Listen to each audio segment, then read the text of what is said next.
Masanobu Suji,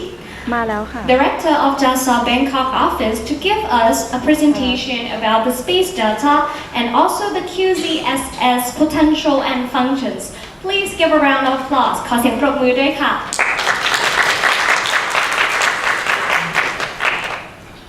Good afternoon, everybody. My name is Masanobu Tsuji. I'm currently director of the JAXA Bangkok office, but I have a long experience of the satellite and the ground system development. I worked over 30 years in JAXA for the satellite development and the ground system as well. The first page is this is the photograph taken by the Serene, Japanese lunar explorer. So the bottom side is the lunar surface. So you can see the very beautiful the Earth. The next one. On the first page, I would like to show you the JAXA's activities. From the top left, we have the space transportation program. We launched the rocket from the Kane National Space Center and the Uchinoura Space Center as well. They are located about 1,000 kilometers south of Tokyo, capital city of Japan. The center, you can see the human space activities. The photograph is the International Space Station, and we have the Kibo module. That is the Japanese experimental module attached to the International Space Station there. And we have the 8 astronauts now. On the top right, satellite program. So today's talk is focusing to the here the satellite program. And the other we have some other activities. Lunar and planetary exploration programs. Just a week or 2 weeks ago, we have arrived. The Hayabusa number 2 was arrived to the asteroid Itokawa. And it will retrieve the sample to the Earth after the 2-3 years. With the bottom, you can see the photograph of the Earth from Moon. And there also we have the space science program and the aviation program.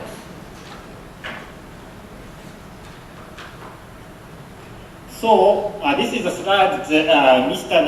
Nagamune of the Cabinet Office of Japan showed this morning. Here is the space data, and there are 2 categories. Earth observation data, like the Google map, and the positioning data, navigation system, like the Uber or the Grab of the taxi service they are using. Well, so I would like to explain, I would like to go to the Earth observation explanation.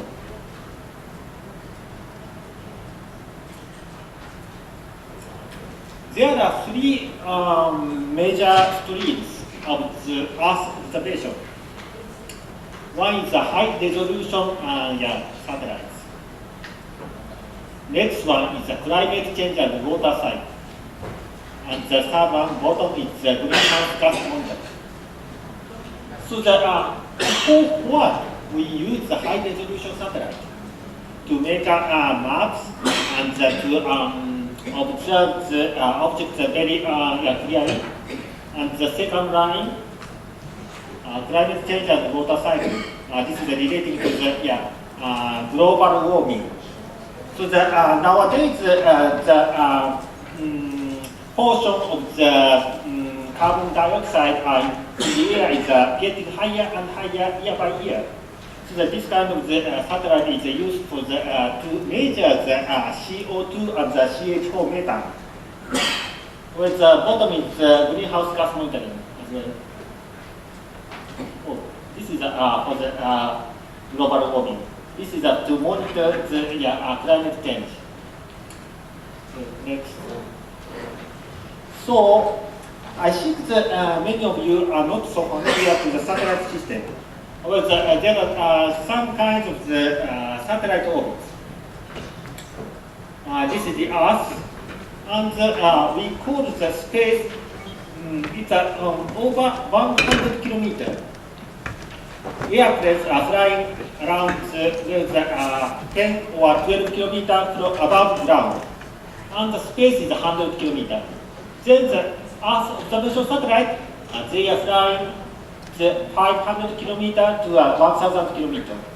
above ground. And the others, navigation satellite, I think this is 10,000 kilometer or so. And the communication broadcasting satellite, they are it stayed one point in the sky, and it looks like the stays at one point in the sky. So the orbit is a geostationary orbit. The altitude is 36,000 kilometers. What makes the difference of this altitude? From the low Earth orbit, we can observe the object very clearly because the distance between the satellite and the object is close. So we can observe very precisely. But from the geo-Earth orbit, geostationary orbit, where the distance is 36,000 kilometers. So to observe the whole of the one-third of the globe, it is very useful. For example, for the weather forecast or the meteorology, it's very useful. Here, the moon is located around 380,000 kilometers, very far. So that you can understand this difference. Well, next slide shows the Earth observation sensors. For the Earth observation, mainly we have two kinds of the sensors. One is optical. It's a light camera of the ordinary camera or smartphone camera as well. And another one is a microwave. And within the microwave, we have two categories. Radar, so-called synthetic aperture radar, this is the active sensor, and the radiometer, this is the passive sensor. So that for optical, as for the optical, there are some samples, satellites. For example, the TEOS, Thailand Earth Observation Satellite #1, which was developed by the GSTAR, and the TEOS 2 as well. TEOS 1 is a Singaporean satellite, observation satellite, and CubeSat India, ADOS, GOSAT 2 as well. So that what is the restriction or the limit of the optical sensor? It can observe just in the daytime. In the nighttime, we cannot observe the Earth using the optical sensor. Of course, it's not possible to observe on the cloudy days and the rainy days. This is the limit of the optical sensor and the microwave sensor. This is the radar sensor here. The examples of the satellite are the ADOS 2, JAXA satellite, Japanese satellite, and the TEOS 2. This is the Singaporean next satellite. So that it can observe day and night, and it can observe the Earth on the cloudy and the rainy days. It's a big advantage of the synthetic aperture radar. But the color is different. Optical sensor is a light camera, so that it has the 4 bands usually, where the red, green, blue, and the near infrared, so the 4 channels. But the radar sensor, usually the color is black and white, and the sandy image a little bit. So that to interpret or understand the image a little bit, I think that it needs some special technique. And here, radiometer. This is for the looking at the water vapor. To observe the cloud or the soil moisture, it is used. So, next. So that I would like to show you some examples of the use case of the Earth observation data.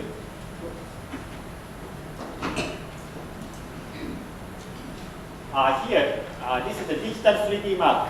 The name of the data set is AW3D. Data, I'll show you the list of the data source. So I think that it will be useful to consider or to make an idea of the business. This is the digital 3D map. So that it covers the whole globe with a 5-meter resolution. Now the 30-meter resolution is free and open for everybody, and for the 5-meter resolution, we charge a little bit here for the distribution. It stands for the ALOS World 3D map. Here, this is the perspective or the picture made by the digital elevation model of the AW3D. Well, the next example is agriculture. I show you the satellite name here. GCOM W1, GPM, ALOS2, Himawari 8, GCOM C as well. Well, only the Himawari 8 is a geostationary satellite. The 36,000 kilometers far from the ground. Others are the 500 to 1,000 kilometers from the Earth. From them, we can get the agriculture-related products, soil moisture, precipitation, solar radiation, land surface temperature, drought index, vegetation index, planted area, crop calendar as well. So for what can we use this information? Statics, agriculture statics, early warning, damage assessment, and the farming. Well, next, this is the rainfall. One map of the rainfall. You can see the sun, the typhoon, and the monsoon cyclone as well. So every 1 year, every hour we observe the Earth using the 13 satellites. So this is the composite image of the 13 satellites. Because the one satellite can observe only the swath of around 1,000 kilometers, not so wide. So that 1,000 kilometers with the image is one satellite. So that we combine the 13 satellite image and we make this movie. So that this data is available on the following address on the JAXA web page. Next is also the rainfall data, rainfall image. So the height is the actual height, and the red shows the strong rain, and the blue is weak rain, and here you can see the typhoon. So depends on the height of the altitude of the strength of the rainfall is different. It shows. Next, we use the satellite data for the disaster risk reduction as well. We have the activity of the central area. So this is a program of the cooperation to observe the disaster area. So there are some examples. This is the glacial lake of the Nepal, breakdown, and this is the flood of the Bangkok some years ago. Here the landslide of the Philippines, and the hotspot. It means wildfire. So the yellow point shows some wildfire. Then here is typhoon as well. So in last 8 years, we have observed 200 disasters of the 24 countries. So many. And back to the half year ago, we provide this data, satellite data for the rescue operation of the government. cave rescue operation of the northern part of the Thailand. 30 boys of the Sakachi. To look for the creep of the rocks because the rain goes to the cave through the creep of the creep of the rocks, and to avoid the water goes into the cave, we provide the satellite data. Well, the next one is the forest monitoring. The name of the system is the JJ this is the cooperation of the JICA and JAXA.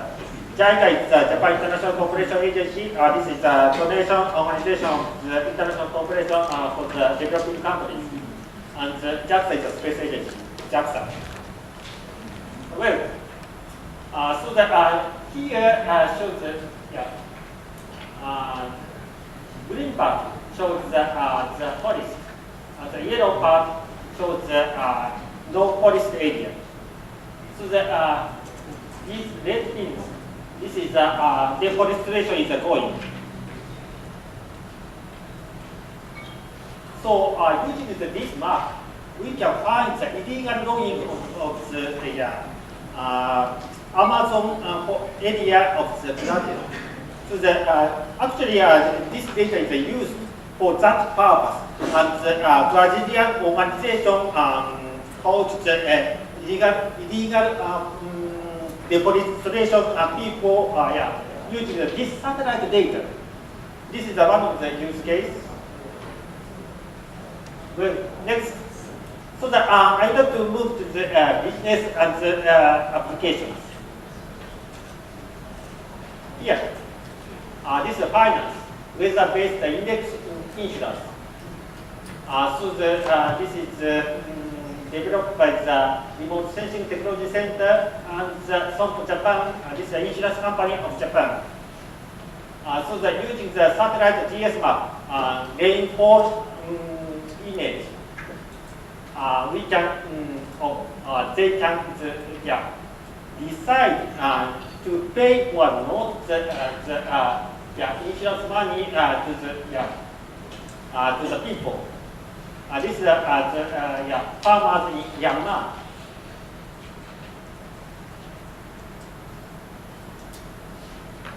GS map is used to design weather index insurance, where in heat rainfall days data are not available for last 10-20 years. So based on the satellite data, they design the insurance. Well, next is the private sector, private company of the United States. This is they count the cars in parking lot from space. This is a parking lot. So, for what they count the cars? They can know the visitors to the supermarket or the shopping mall, and they can know the behavior of the visitors or the customers from space. So that for that purpose, they use the Earth observation data and artificial intelligence, AI. Next example. This is I think that this was introduced by the Mr. Nagamne this morning, but I touch a little bit more. The lid of the oil tank is floating, so that if the depends on the volume of the oil, the lid goes up and down. So that from space, using the optical sensor and the data sensor, we can detect the change of the height of the lid here. So judging from the height of the lid of the oil tank, we can estimate the volume of the oil tank. Now how much they have and the movement of the oil as well. So for that purpose, this company uses the Earth observation data and artificial intelligence, especially the machine learning. let's go next. So that I would like to introduce the data source. I think that it will be useful for to think about the data utilization or the new business with asset social data. Here shows the JAXA free and open data. Top one is the G-portal, JAXA satellite data. The raw satellite data is available on the free and open basis. And the next one, JASMINE, JAXA outdoor meteorological information. And the third one, GSMAP, global satellite mapping of the precipitation. Precipitation means the rainfall. So the fourth one is a precise global digital 3D map, Aeroswar 3D, 30-meter resolution. 30-meter resolution is free of charge. And the 5-meter resolution is, as for the 5-meter resolution, we charge a little bit. And the bottom, the global forest and the non-forest map. So that you can use this data from our website. So the next one is a very new data source. Newly Earth observation data platform in Japan. Just 10 days ago, it was released. Japan started the operation of the TELUS, which provides both the government-owned Earth observation data and Egypt data to private sectors through its platform. It's necessary to register in advance, but after the registration, you can use the data freely with some conditions. If you would like to know more about JAXA's Earth observation satellite, please visit our web page here, shown here. We put the technical details of the satellite, JAXA satellite there. This is our site.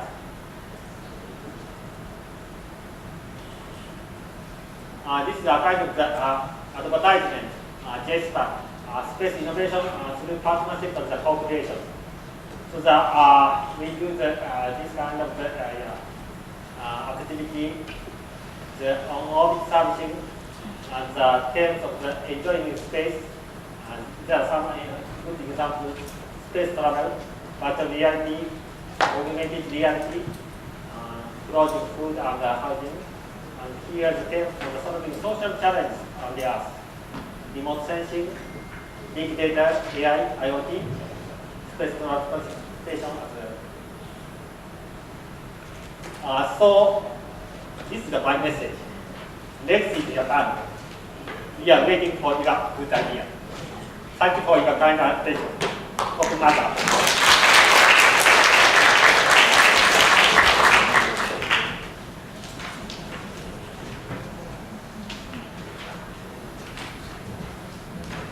ขอบคุณมิสเตอร์มาซาโนบุซูจิสำหรับการบรรยายที่น่าสนใจและมีประโยชน์แก่ทุกท่านเลยค่ะ Thank you, Mr. Masanobu Tsuji, for the interesting and useful presentation. สำหรับลำดับต่อไปนะคะดิฉันขอเรียนเชิญ Dr. Hiroyuki Miyazaki, Visiting Assistant Professor, Asian Institute of Technology มาบรรยายเพิ่มเติมในตัวอย่างการใช้งานด้านนวัตกรรมจาก Space Data ค่ะ Next, I would like to invite Mr. Hiroyuki Miyazaki, Visiting Assistant Professor, Asian Institute of Technology, to give another presentation regarding use cases of the space data. Please give a round of applause. ขอเสียงปรบมือด้วยค่ะ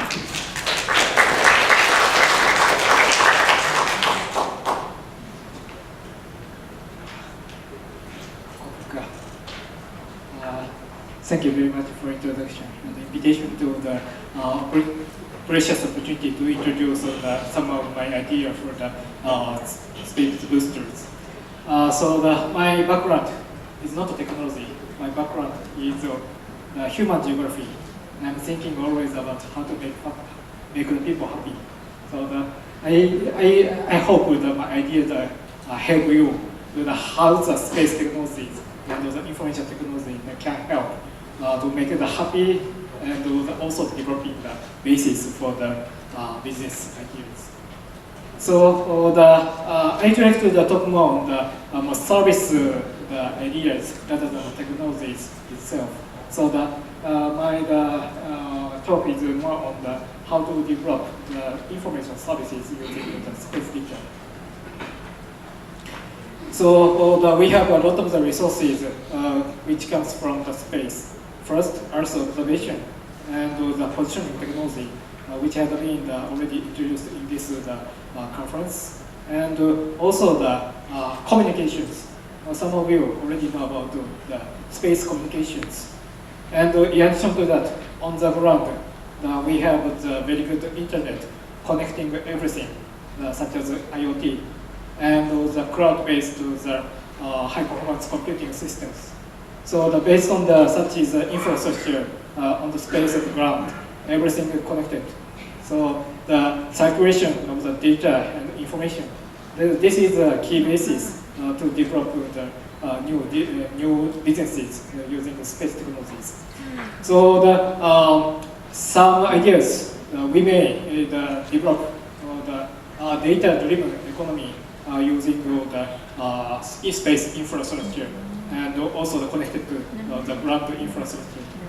Another important point, the smartphones. This is also the key infrastructure, although it's personal assets, because now everyone uses the smartphone, which has the communication function and the positioning function. So it's also the infrastructure. People likely to be the infrastructure for the services, for the new economies. So I'm giving you some of the possible applications based on my experiences. I'm giving you some examples of first the urban infrastructure demography monitoring. Next is the urban growth monitoring and resilience assessment, and the agriculture insurance and the logistic connectivity, and then the bus operation management. So first I'm giving you the example about the urban infrastructure and demography monitoring. So as Mr. Tsuji already introduced, we have the massive space data resources, a lot of the satellites and historical archives. The oldest one, the popular satellite data, Landsat,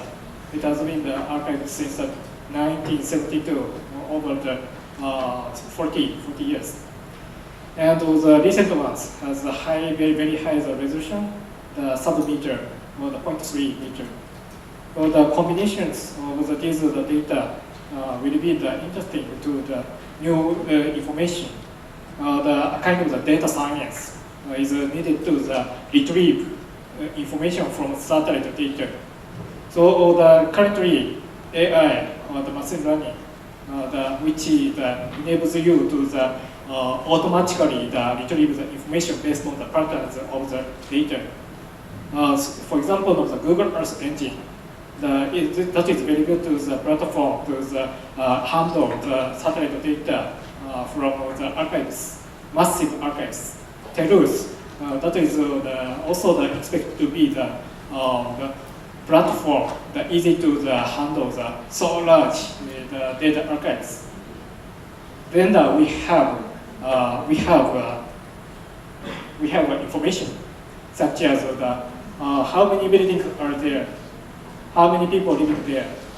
how large the city Bangkok is, how the Bangkok is growing in the past decades, and also the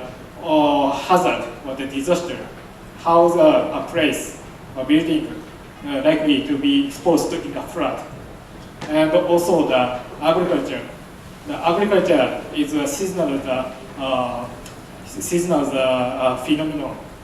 So we can easily estimate the patterns of the yield estimates. Also, I will give more details about the positioning technologies. For example, of the buildings or the infrastructure, you can see, when you see the Google Earth satellite images on the website of Google Earth, you may find how many buildings are there, shopping mall are here, or no buildings, or very few or the buildings or the houses in the villages. So some activities, OpenStreetMap, this is an activity to create the free map data by volunteers. So they do the tracing of the ground objects such as buildings, road, by looking at the tracing over the satellite images. However, it takes the infinite time for creating the maps all over the world. Now my team is now applying the deep learning or artificial intelligence for automated recognition of the ground objects. First, building. So building is basic the data to understand where the people living, how many people are living in the city, and how the development status of the city. So this is a kind of the application of deep learning to the satellite data. Very hard topic in the research and in the remote sensing application, satellite data applications. So the last a few months ago, I applied the deep learning to the Google Earth imagery whole of the Sri Lanka. So automatically, so this is made by the very few human inputs and the massive data processing. Then automatically the buildings identified all over the Sri Lanka. So this kind of the nationwide automated mapping likely available. The Sri Lanka is rather smaller countries, however, just extending the computing the resources, we can make it all over the world. So this is a possibility, and as I talked, these information are very the basics for how to understand how a city is, and how a city is in development status, and how many people living there. It's a basic information, also the searching of the marketing potentials and so on. So these kind of information can be retrievable in a very large scale very soon. Facebook, very popular enterprise. Facebook also has interest in this kind of technology. They do by themselves. So Facebook has a dream, the global internet. Anyone, anywhere can access the internet. So to make such impact, Facebook needs to know where the people living. Then Facebook identify the places with the people no internet access. So they needed to know the population distributions, especially in the rural area, which are likely with no internet access. So this is a trend, which also Facebook already achieved. So once we have such very detailed building map, we can estimate the populations by building. So in the future, very near future, you may see how many people living in the building, regardless even without your visit. So the space data will contribute to understand the demography in the very detail, in global scale.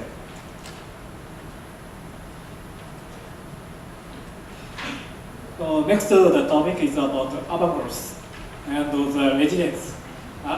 assessment. So urban growth is an urgent issue because of first the request of the urban growth will be a problem of the first infrastructure management. Someone said the compact city will be good for the future city management. And also another issue when especially in the coastal area, such as Bangkok as well, the urban growth could be the more risky for the climate changes because of the growth in the coastal urban growth in the coastal area. It means that the more people likely exposed to the tsunami, flood, and so on. So the city planners need to know how the urban will grow, and also based on the history of the urban growth. Not only the city planner, the private sectors should know the possible risk of a place, because in a case company invested in a place, and then next year the place is exposed to so severe hazard, flood and tsunami and so on. So such kind of risk should be recognized in advance of the investment and the development. So this kind of information can be retrievable from the historical archive of the satellite data, especially the Landsat. So I made automated algorithms to retrieve such as historical urban growth data, and also predict how the urban is grown in the future. So also the satellite data have an advantage to the make a mapping of hazard map using the past satellite data, especially the change detections between the pre and post disasters. So this is an example of the flood or heavy rain around the Hue, Vietnam. Another advantage, it takes the very large scale extent. So you don't have to walk around in this kind of hundreds kilometer by the hundreds kilometer. Just one snapshot from the observed data. Then you can take the overlook where the flooded areas. Just applying the technique of the change detection. This is not so difficult. And then this kind of hazard map in the past is useful to estimate, assess the future urban growth. For example, the severe hazard in the past is the useful baseline to the possible risk in the future. So the city planners need to have to control the urban growth, not to invade in such risky areas. So by overlaying on the geographical information system or GIS, we can see which place is possibly to be exposed to the risk with the urban growth. So such kind of approaches also useful for the first the city planner of the governments, as well some possible private investors. And the next topic is about the agriculture insurance. So in this morning, the company presented about the applications of the positioning technologies for the agriculture, and also I think the company didn't much take about the satellite data. So I'm giving some ideas how the satellite data can contribute to the agriculture and the possible application to the insurance. So satellite data had been applied to the agriculture monitoring in the past. For example, the project by the Asian Development Bank, they used satellite data for mapping the extent of the agriculture field. So taking the statistics of the agricultural field. It's the labor consuming because the government staff or the people need to measure how large the paddy field is. In the case you can use the satellite data, it's you don't have to visit the places and have the rough estimate. So it's also some certain disadvantage in the precision. However, such a trade-offs between the cost of visiting the places and the very little the precision differences might within such trade-offs, the creating the data on just using the satellite data might win. So this kind of application already recognized as a useful benefit for the international development projects.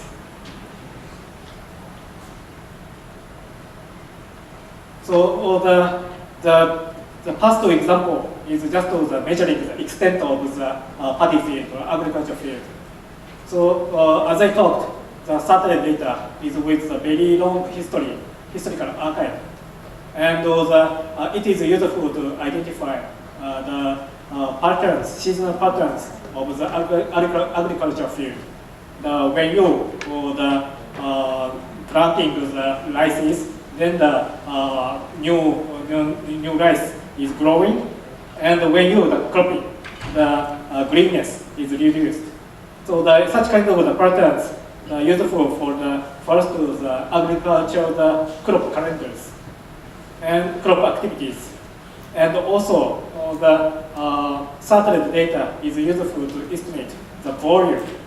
of the biomass or volume of the rices. So my colleagues at the University of Tokyo applied such technique or the characteristics of the satellite data using the historical archive to estimate the crop yield in the time. And once you have the so long patterns of the cropping changes,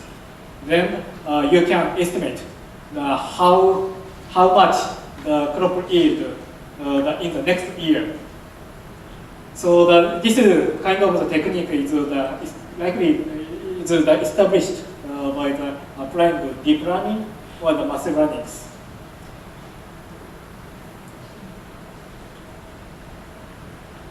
So if you can predict the crop yield in this year or the next year, this is very useful for the insurance companies because the insurance companies need to investigate loss. However, it takes time to calculate the loss because the insurance company take the comprehensive, the exhaustive, very detailed visits and the investigations. It takes time. Instead, if you have the prediction, which is in the case of the no disaster, no drought, and so on. And in the case of the hazard or the drought, it should be reduced than the predicted one. So the use of the difference between the predicted one and the observed one in the disaster cases, this could be counted as a loss. So this would enable such kind of prediction of the crop yield using the satellite data, potentially accelerating the insurance industries, finances, and also because the satellite data is getting more affordable, cheaper. And then while the detailed on-site investigation takes cost. So the use of the satellite data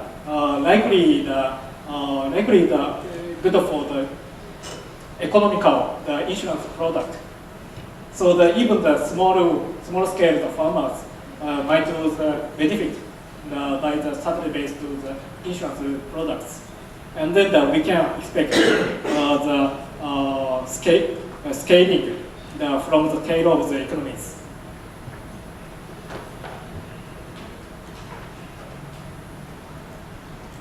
And the next the possibility is with the logistics. So I learned when I studying about the some industry in Thailand, I learned that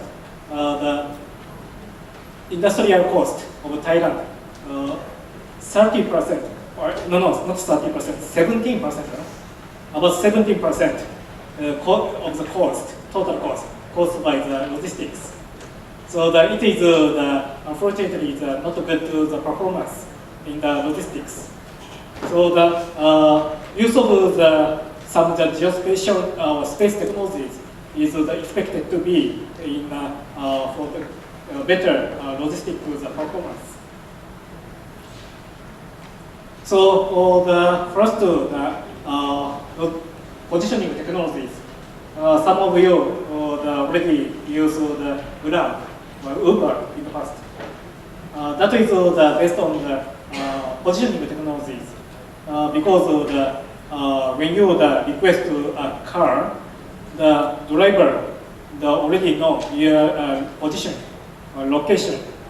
Then the driving fee, automatically calculated based on the typical the cost.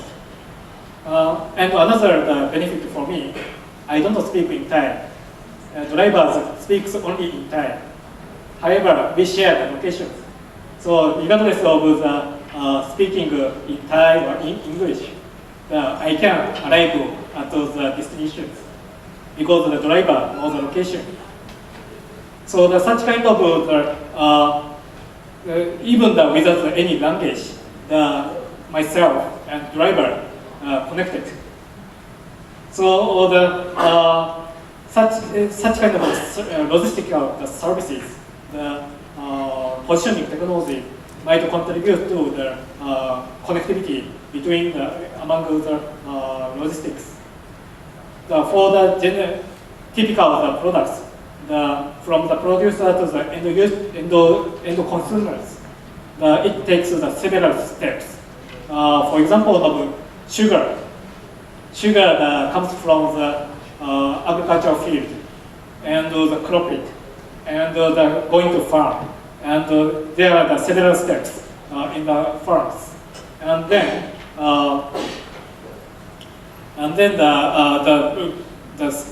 sold to the retailers, sent to the retailers. So the problem should be with the how much the sugar cane coming to the farm, and how much the sugar is in demand at the retailers. So the use of the positioning technologies, the likely useful to the where the sugar cane is, because the sugar cane freshness is very important. In the case the sugar cane is too much cropped and waiting in front of the farms or at the field, it's the practical cost. So connecting such information is useful for the better productivity. Also, some cases there is a variable or the machines, for example, need to be tracked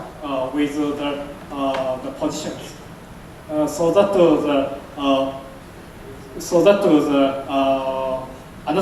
the origin farm and the destination farm can be well coordinated for delivery of the intermediate products. So for the positioning technology is actually the very basis for the Internet of Things, and then everything can be connected over the Internet for better coordinations.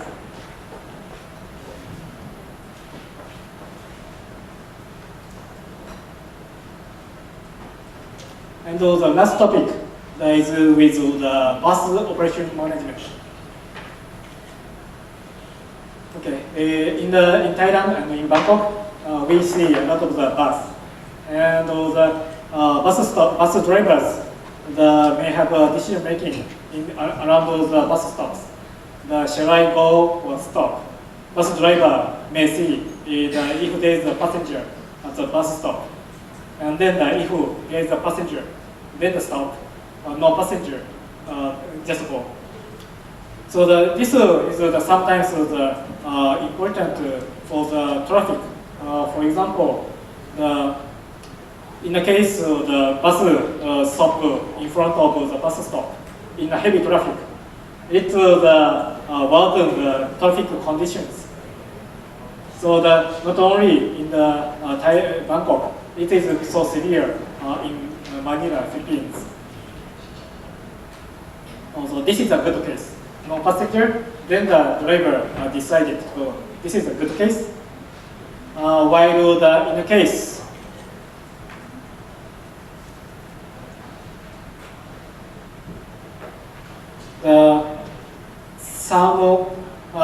some cases the driver decided to go. However, when the bus passing through the bus stops, some passengers were rushing. So such cases, the passenger have to wait in front of the bus stop for the next the bus coming. While also for bus driver, he or she loses the opportunity to pick up the passengers, so losing the profit. So also this is a problem for the decision making of the driver. Okay, in the case the driver is stopping in front of the bus stop, there is a passenger and getting in. This is good. While in the case some person just waiting, someone or friend, or waiting for the next bus at the bus stop. Then the driver, this is a useless stop. Not only for him, it's a problem with the public traffic. So for this, my team in the AIT, I think just regard the positioning technology likely contributing to this problem. So just for the waiting people, or they can send a signal, for example, from the smartphone through the assistant to the driver. So the driver can recognize there is passengers. However, the problem is some passengers rushing to the bus stop, and or just waiting or walking to the bus stop, which cannot be seen from the bus drivers. So the use of the positioning technology will be useful to identify the possible passenger coming close to the bus stop. So this is a possible architecture of the systems. So around the bus stop, this is not only with the satellite positioning, it also uses the ground positioning, such as the iBeacon. So iBeacon is useful to detect the positions, and also compatible with almost all of the smartphones. So once we have well distributed to the beacon reference points, everyone can be with the position. Any smartphones can be the position around the bus stops with the precise precision. And we cannot put the Bluetooth or the iBeacon all over the ground. So in the places the bus which is far away, or far away from the bus stop, it uses the satellite positioning technologies. So in some studies, the use of the positioning of the data, changing position, by positioning data by seconds, by certain seconds, it is useful to detect the behavior of a person, such as walking, or the nothing, or the taking some strange trajectories. So we will apply such methodology for the first collecting the trajectory, the very detailed trajectory data of a person around the bus stop, and automatically detect to develop a model to automatically detect the behavior of a person. So this is still the ongoing research and the development by my doctoral student from the Philippines. I am not sure how this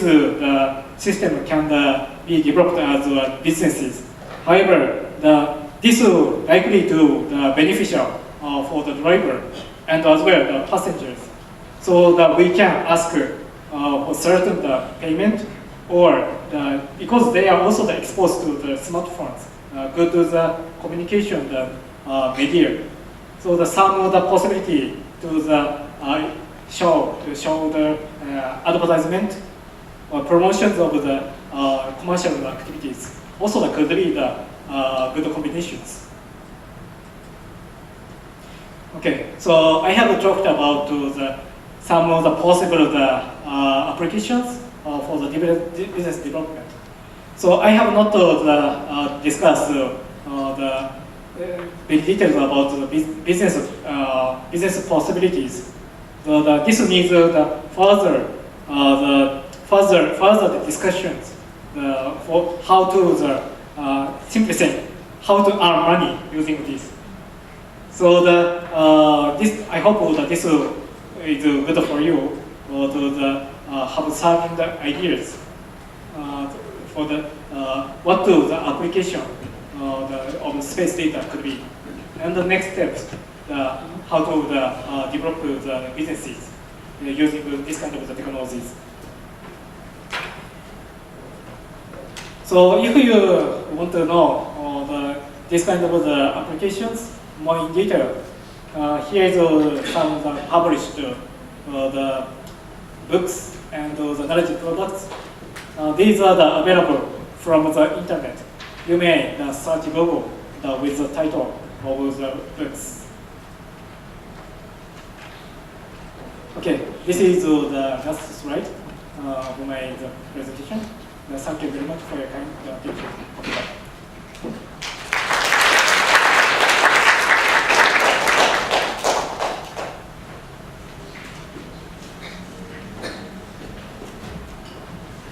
ขอขอบคุณดร. ฮิโรยุกิ มิยาสกิสำหรับข้อมูลเกี่ยวกับตัวอย่างการใช้งานจาก Space Data ที่มีประโยชน์มากๆเลยค่ะ Thank you, Dr. Hiroyuki Miyazaki, for such an insightful presentation about the use cases of the space data. และก็ได้เสร็จสิ้นเป็นที่เรียบร้อยแล้วนะคะสำหรับงาน Open House เปิดตัวกิจกรรมแข่งขันประกวดไอเดียธุรกิจนวัตกรรมเทคโนโลยีระบบดาวเทียมระบุตำแหน่งแม่นยำสูงหรือ S Booster 2019 ค่ะ S Booster 2019 has come to an end และสำหรับลำดับต่อไปนะคะขอเรียนเชิญคุณทศวรรษ ภูเกียรติสุดขึ้นกล่าวปิดงานและชี้แจงขั้นตอนการดำเนินงานต่อไปค่ะ Next, I would like to invite Mr. ทศวรรษ ภูเกียรติสุดto give a closing remark and provide us with details regarding the process of the event. ขอเสียงปรบมือด้วยค่ะ Please give a round of applause. ครับก็เดี๋ยวจะพยายามสรุปให้สั้นๆครับก็หลังจากวันนี้มีใครมีข้อสงสัยอะไรไหมครับถ้ามีคำถามอะไรเดี๋ยวถามได้ตอนนี้เลยครับทางทีมงานญี่ปุ่นเดี๋ยวจะช่วยกันตอบครับ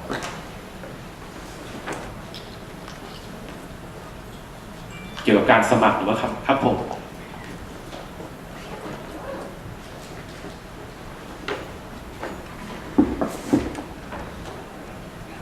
ได้หมดนะภาษาอังกฤษก็ได้ครับจะได้รับฟังด้วยกัน I'm trying to asking about this project in terms of the ideal state and versus the real business case. And in the we have the revenue model already. For example, if we have the two competitors, the first one they have only the ideal state, and another one they have the real business case or the revenue model. How the competitor they judgment or they weighted about two cases. Also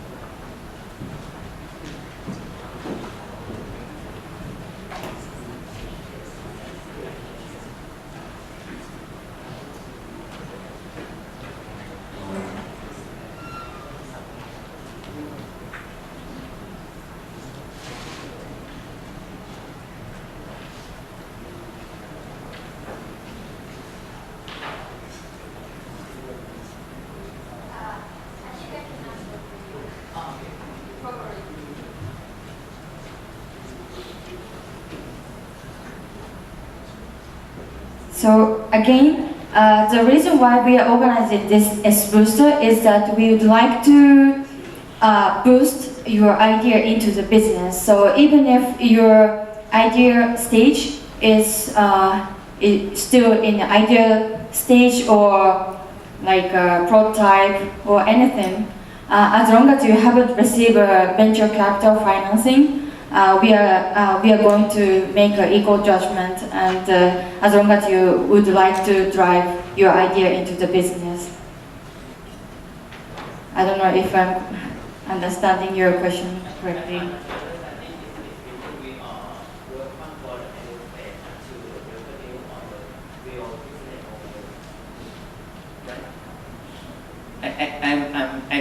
My understanding, this project we welcome start from the ideal state until the real business case, right? Yes. But we need to want to part the 15 team for the local Thailand first, right? The step of the pitching, right? 15. Yes. Team. And how many about the pitching minutes? 7 minutes or 5 minutes or 10 minutes? I think about 7 minutes for the pitch presentation and Q&A for 3 minutes. In total, maybe 10 minutes. Presentation around the 7 minutes in the local and the final round also, right? At the Japan. Yes, I think we are going to have the same time. 7 minutes, both of But we haven't confirmed yet, but that's the average time we are planning. But the content is concerned about your the timing when we prepare the presentation, right? If the 7 minutes only 10 minutes or 10 slides, if you give me around 10 minutes, it's more than 10 slides, something like that. Yeah, for those who are going to be selected, will be informed in advance to prepare the presentation for a certain allocated time. But for the application, we are going to make an online registration, and there are several categories we are going to ask each applicant to fill in. So I think you may have to go for the different procedure for application and also the presentation in the Asian round and final round. Okay, in the first time we settle around 7 minutes first. Okay, and the ideal state until the real business case. Yeah, that's what we are scheduled to, but the fixed time is going to be informed to Okay. everyone, to the one who's going to be selected. Okay, and the last question, I think this question is a benefit for our team, also the all the participants. How many the person or the who are the our committee, like the banker and the venture capital and the government or blah blah blah. How many area? How many the department? At your set like the committee when we pitching.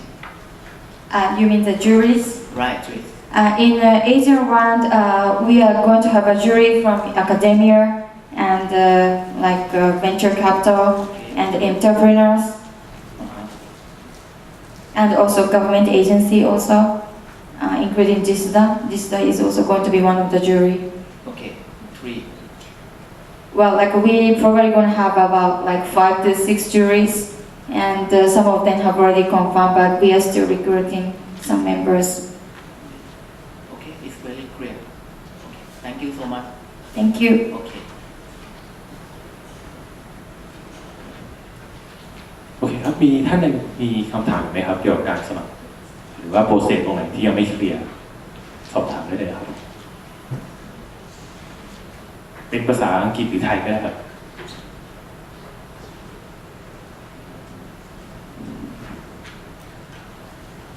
โอเคนะครับถ้าเกิดยังไม่มีอะไรหรือว่ายังไม่มีข้อสงสัยอะไรก็ลองไปดูในเว็บไซต์ดูก่อนนะครับแล้วก็ทางผมกับทีมงานญี่ปุ่นเนี่ยก็คือจะสแตนด์บายให้อยู่ในช่วงกรอกใบสมัครถ้าเกิดมีข้อสงสัยอะไรก็สามารถติดต่อเข้ามาตามที่อยู่ที่ให้ไว้ในไกด์ไลน์ได้ตลอดนะครับแล้วเดี๋ยวก่อนที่จะจากกันวันนี้พอดีผมมีโครงการดีๆมาอีก2โครงการนะครับมาประชาสัมพันธ์เป็น2คอนเทสต์เหมือนกันนะครับก็คือ National Space Experiment นะครับเกี่ยวกับการแข่งขันทำนวัตกรรมเพื่อการสำรวจอวกาศแล้วก็อีกอันหนึ่งจะเป็นโครงการ Ignite Star นะครับการออกแบบพวกเทเลคอมแซทเทอร์ไลท์ครับเดี๋ยวให้น้องๆเข้ามาชี้แจงรายละเอียดของโครงการนะครับเชิญครับ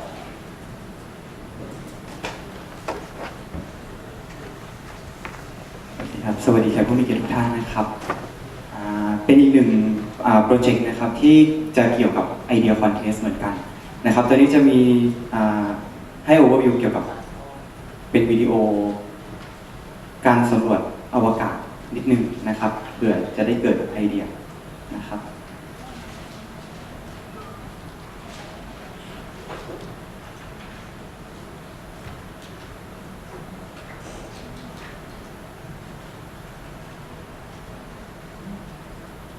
เสียงมันจะหายไปนะครับ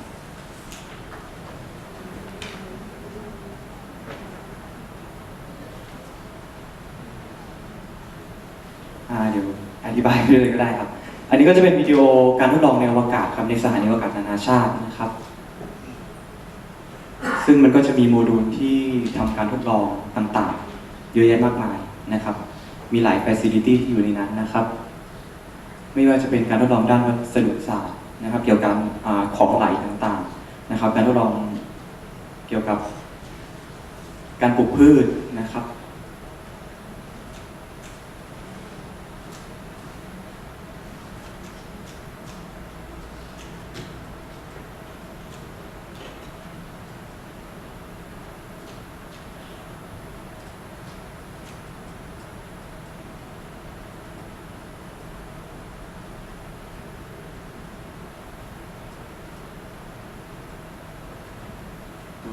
ตัววิดีโอตรงนี้ก็มีโปสเตอร์ที่ติดข้างนอกด้วยนะครับเป็นข้อมูลต่างๆจริงๆแล้วมันมีการทดลองเยอะแยะมากมายนะครับที่เราสามารถทำได้ภายใต้เงื่อนไขของสภาวะแรงโน้มถ่วงนะครับ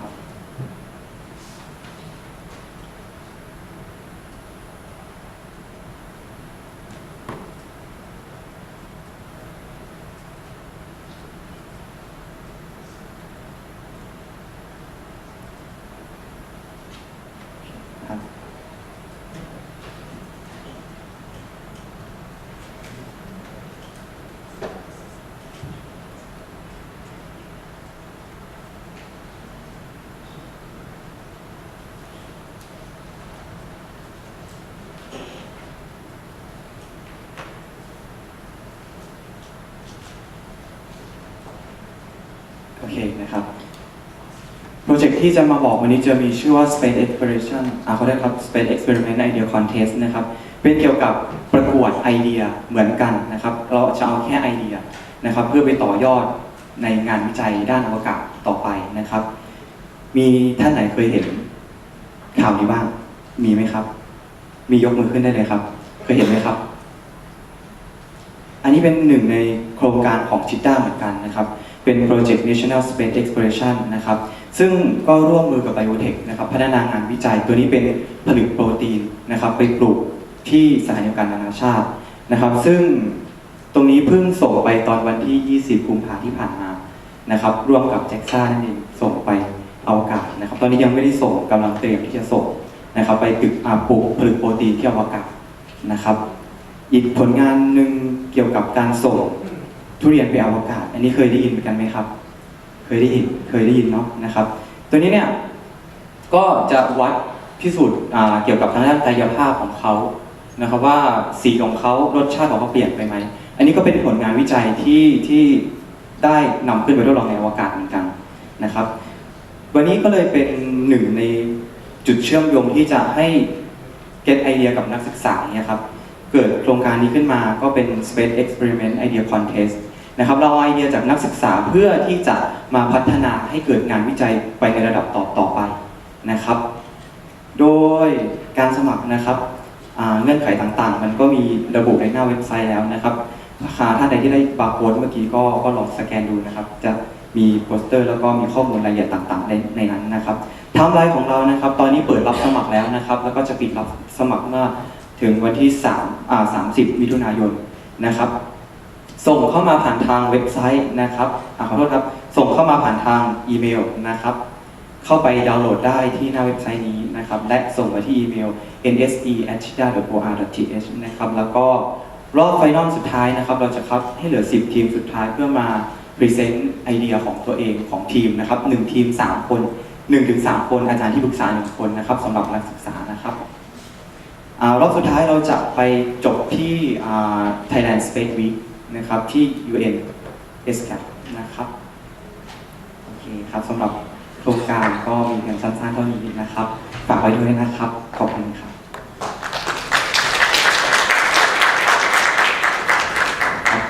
ขอบคุณสำหรับข้อมูลดีๆจากน้องดนมากครับในส่วนของNational Space Experiment นะครับถ้าเกิดท่านใดสนใจก็เชิญชวนสมัครได้เหมือนกันครับเป็น Idea Based Contest เหมือนกันครับผมโอเคสุดท้ายนะครับโครงการดีๆอีกหนึ่งโครงการที่จะมาบอกกันในวันนี้นะครับโครงการ Ignite Star นะครับเดี๋ยวขอเชิญดร.ณัฐวัฒน์ขึ้นมาโปรโมทโครงการนี้หน่อยครับเห็นว่ามีไปดูงานในต่างประเทศด้วยนะครับ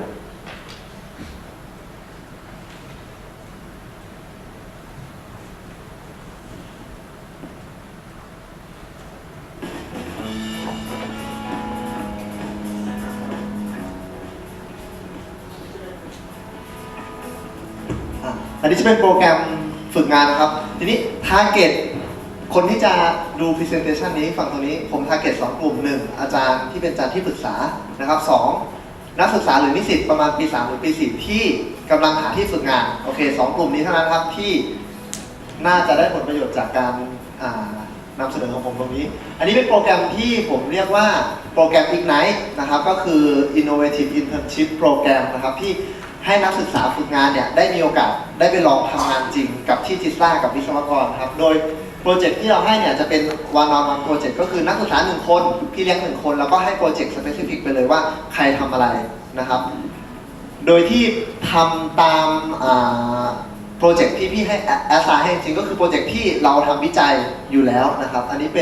ป็นโครงการที่เรียกว่าอีกอย่างนี้อย่างเช่น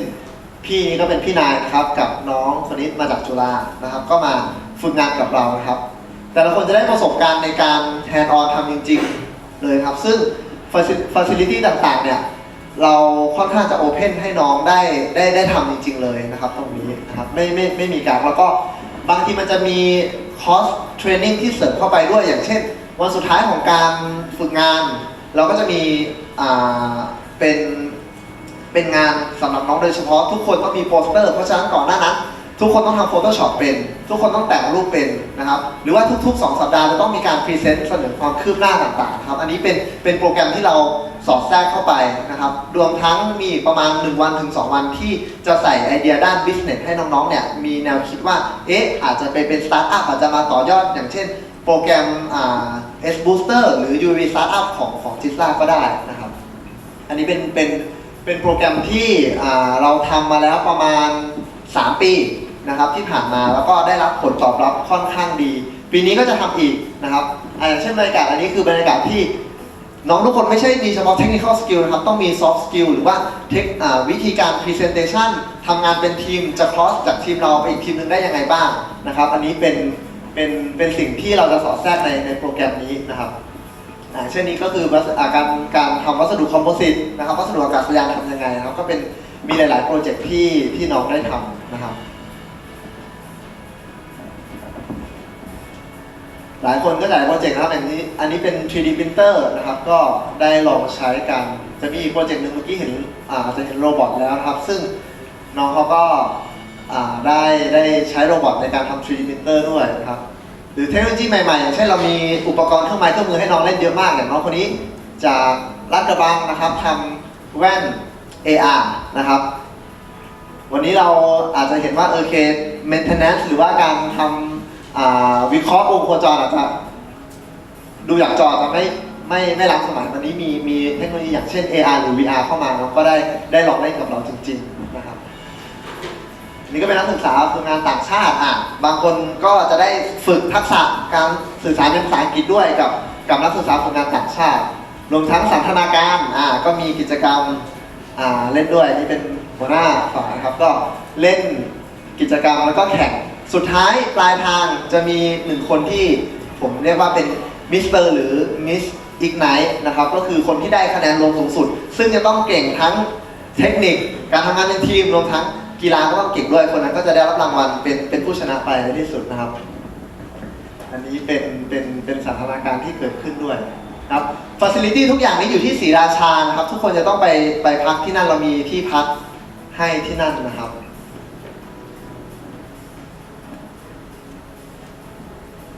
นี่เป็นบรรยากาศนะครับจัดอย่างนี้ทุกปีนะครับรอบต่อมาก็จะประมาณเดือน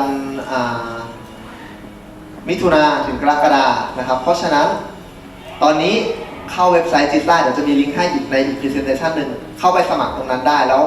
ใบสมัครทุกท่านก็จะมากองที่ทางหน่วยผมนะครับแล้วก็จะได้คัดเลือกนักศึกษาฝึกงานอีกทีนึงอันนี้เป็นโปรแกรมผมขอเรียกว่าเป็น Ignite แบบปกติแต่ปีนี้นะครับมีพิเศษกว่านั้นนะครับเดี๋ยวน้องส้มจะอธิบายให้ฟังจะมีภาคพิเศษกว่านั้นมีเขาเรียกว่าอะไรเป็นซูเปอร์สตาร์มากกว่านั้นน้องส้มเชิญครับค่ะสวัสดีค่ะก็อันนี้จะเป็นโครงการฝึกงานคล้ายๆกันนะคะซึ่งโครงการตัวนี้เราจะเรียกว่าเป็น Ignite Star นะคะซึ่งเราจะเป็นการต่อยอดของน้องๆนะคะในช่วงชั้นปีที่3ถึงปีที่4นะคะแต่ว่าน้องๆเนี่ยจะเน้นในด้านของวิศวะสื่อสารนะคะโทรคมนาคมนะคะเพราะว่าโครงการตรงนี้เราร่วมกับทางสถานทูตตุรกีนะคะในการค้นหาน้องๆที่มีไอเดียในการผลักดันด้านของโปรแกรมประยุกต์นะคะในการใช้ข้อมูลดาวเทียมของประเทศตุรกีนะคะซึ่งตรงนี้เนี่ยเราจะเฟ้นหาน้องๆเยาวชนนะคะ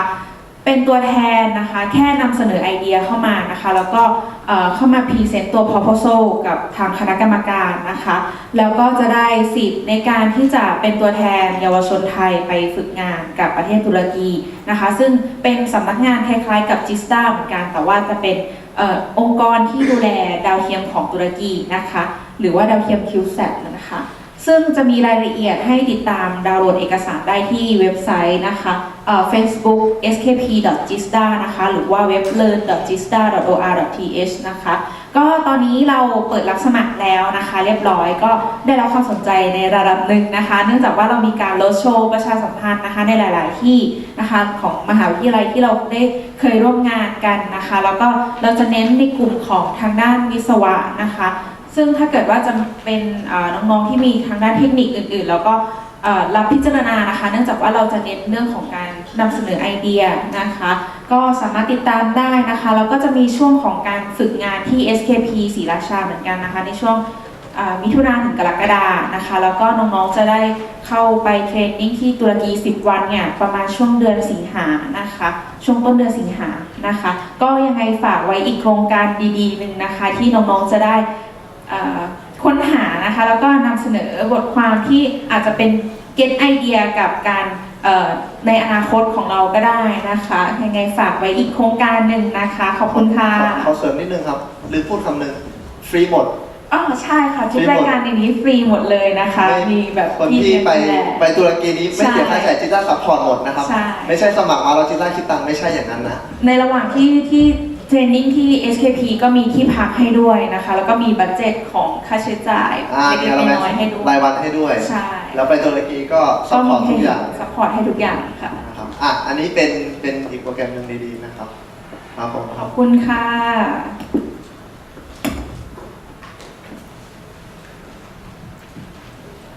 ขอบคุณมากเลยนะคะ และก็ขอเสียงปรบมือแก่วิทยากรทุกท่านอีกครั้งหนึ่งนะคะ